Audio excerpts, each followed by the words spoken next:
everybody, it's Adam with Liberty on Tour. We're here in Hopeville, USA with Reality Girl, the mayor of Hopeville, USA. Can you tell us a little bit of what goes on or how this came to be about?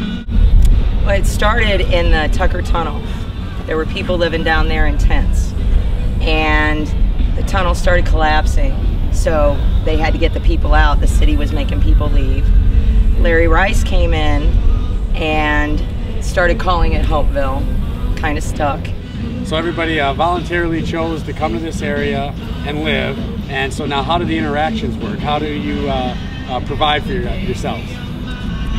There's a lot of donations that come in randomly. There's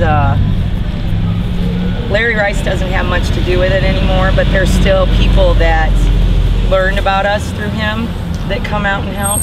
But throughout the property, we've been hanging out here a little bit. I've seen like a garden, some fire pits.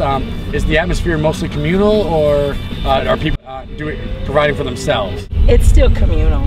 Okay. Yeah, there's one main area, but there's other areas too where people branch off and have their own fires and stuff. So what other entities there are within the city?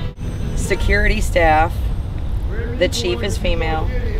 Then there's a committee staff. Okay. The president of that is female. And then there's me, the mayor. So what are some of the duties you have as mayor down here? The overseer.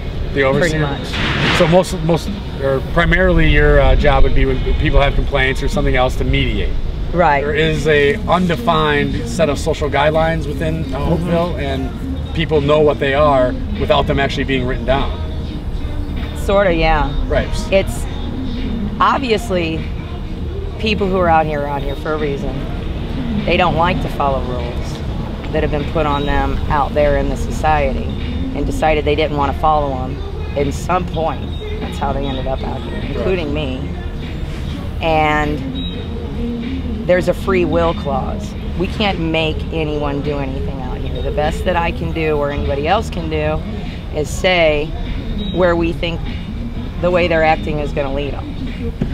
Another question that most of the viewers might have would be winter, and how you guys plan on getting through that, and also support, or what things can people do to help you guys? Well, we have some ideas. One guy was going to bring some blueprints, but we would need the lumber to build like a shack where we could have a fire inside and put like tarps up, so there'd be a communal tent where we could stay warm. Right. There's propane tanks, size heaters where you like put the thing on the top, but we still need the propane tanks. I've got one of the heaters, the top ones. Right. We could use more of those. Blankets, because we can insulate the tents with blankets. Clothes.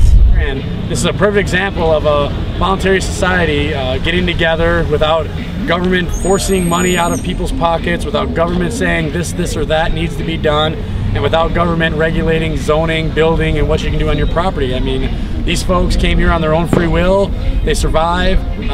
They make the best of every single situation, and they handle every single situation within themselves. And we're like a family. It's a family.